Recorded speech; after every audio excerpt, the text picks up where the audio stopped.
இங்கெல்லாம் நாம் வந்திருக்கிறோம். நீங்கள் ஏதாவது திமுக காரர் மருத்துவமனைக்கு போய் ட்ரீட்மெண்ட்டுக்கு போயிருந்தீங்களா? உடனடியாக போய் ஸ்கேன் பண்ணி பாருங்க, உள்ள இருக்கிற பாட்டெலாம் இருக்குதா இல்லையா? ஆமாங்க, தமாஸ் இல்லை. இப்போ நாமக்கல் மாவட்டம் பள்ளிப்பாளையத்தில் ஒருத்தர் போனார், கிட்னி எடுக்கிறேன்னு போய் கல்லீரல் எடுத்துக்கிட்டு விட்டாங்க. பத்திரிகையில் வந்த செய்தி உண்மை, பத்திரிகையில் பார்த்தீங்களா? அதனால் திராவிட முன்னேற்ற கழக யாராவது நடத்துகிற மருத்துவமனைக்கு போய் ஏதாவது சிகிச்சை பெற்றிருந்தீங்களா? நம்ம உடலில் இருக்கிற உறுப்பெல்லாம் இருக்குதா இல்லையான்னு செக் பண்ணிங்க, உங்களுடைய நன்மைக்காக சொல்கிறேன். அதே போல் விவசாயிகள் இந்த பகுதியில் மக்காச்சோளம் பயிர் அதிகமாட்டாங்க. இதில் அமெரிக்கன் படைப்புழு விழுந்தது. அந்த காலகட்டத்தில் பாதிக்கப்பட்ட விவசாயிகளுக்கு இழப்பீட்டா 186 கோடி கொடுத்தோம் விவசாயிகளுக்கு.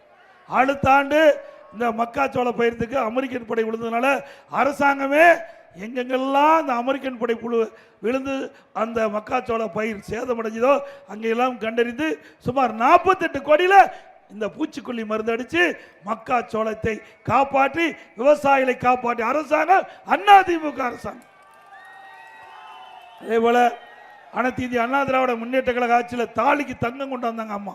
திருமண உதவி திட்டம் 20,000 50,000 ஒரு சவரன் இன்னைக்கு 70,000 இருக்குது. அந்த திட்டத்தை ரத்து பண்ணிட்டாங்க.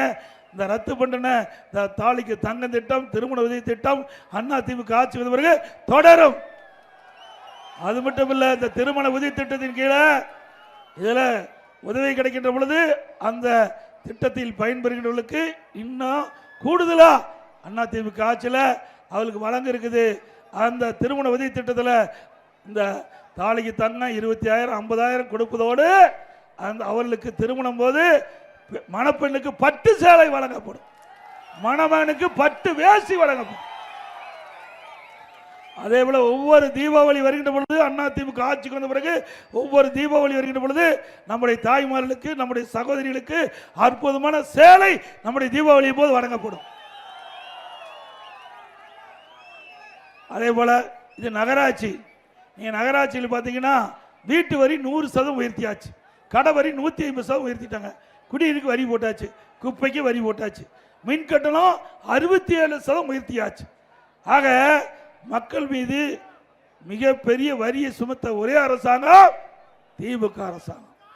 அது மட்டும் இல்லாமல் இன்றைக்கு கிராமத்திலிருந்து நகர வரை இன்னைக்கு அரசு பள்ளியில் படிக்கின்ற மாணவர்கள் நடுத்தர குடும்பத்தை சேர்ந்தவர்கள், ஏழை குடும்பத்தை சேர்ந்தவர்கள், விவசாய தொழிலாளி, தாழ்த்தப்பட்டவங்க தான் அதிகமாக அரசு பள்ளியில் படிக்கிறாங்க.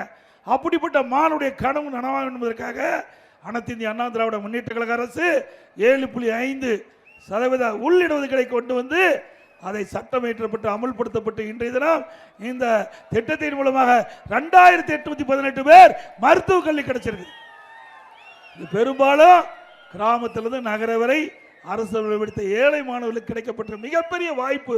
இந்த மருத்துவ கல்வி இடம் கிடைச்சாலும் அவர்களுக்கு அந்த மருத்துவ கல்வி கட்டண முடியாத ஒரு சூழ்நிலை அரசுக்கு தெரிந்தவுடன் அந்த மருத்துவ கல்வி படிப்பதற்கும் அனைத்து இந்திய அண்ணா திராவிட முன்னேற்ற கழக அரசு அனைத்து கட்டணத்தையும் அரசாங்கம் செலுத்தும் என்று உத்தரவு போட்டு ₹1 செலவு இல்லாமல் அரசு பள்ளி படிக்கின்ற மாணவர்கள் இன்றைக்கு மருத்துவராகக்கூடிய சூழ்நிலையை உருவாக்கி தந்த அரசு அதிமுக அரசாங்கம்.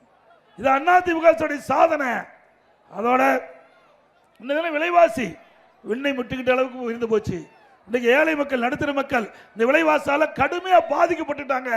இன்னைக்கு அரிசி விலை உயர்ந்துட்டது, பருப்பு விலை உயர்ந்துட்டது, எண்ணெய் விலை உயர்ந்து போச்சு. ஆனால் தொழில் சரிஞ்சு போச்சு, மக்களுக்கு கிடைக்கிற வருமானம் குறைஞ்சி போச்சு, செலவு அதிகரிச்சிடுது. இதனால் மக்கள் துன்பப்படுறாங்க. இதை பற்றியெல்லாம் முதலமைச்சர் கவலைப்படுறதே இல்லை. அவர் இப்போ வெளிநாடு புறப்பட்டார், வெளிநாடு போகிறதுக்கு புறப்பட்டார். ஏற்கனவே எல்லா முதலமைச்சரும் வெளிநாடு போகிறது இயற்கை தான். அங்கே போய் தொழில் முதலீட்டு இருக்குன்னு சொல்லி போய் சைக்கிள் ஓட்டிட்டு இருக்கார், வெளிநாடு போய் சைக்கிள் ஓட்டிட்டு இருக்கார். அந்த காட்சி பார்க்கறதுக்காக நம்ம ஓட்டு போட்டு இவரை முதலமைச்சர் ஆக்குனீங்க, அதுக்காக ஆக்குனீங்க. வெளிநாட்டுக்கு போறீங்க ரைட்டு, அங்கே போய் தொழில் முதலீட்டு ஈக்கிறதுக்கு பதிலாக எல்லா முதலமைச்சரும் அங்கே போய் தொழிலதிபர்களை சந்தித்து அந்த மாநிலத்துக்கு தேவையான தொழில் முதலீட்டு ஈக்குறாங்க.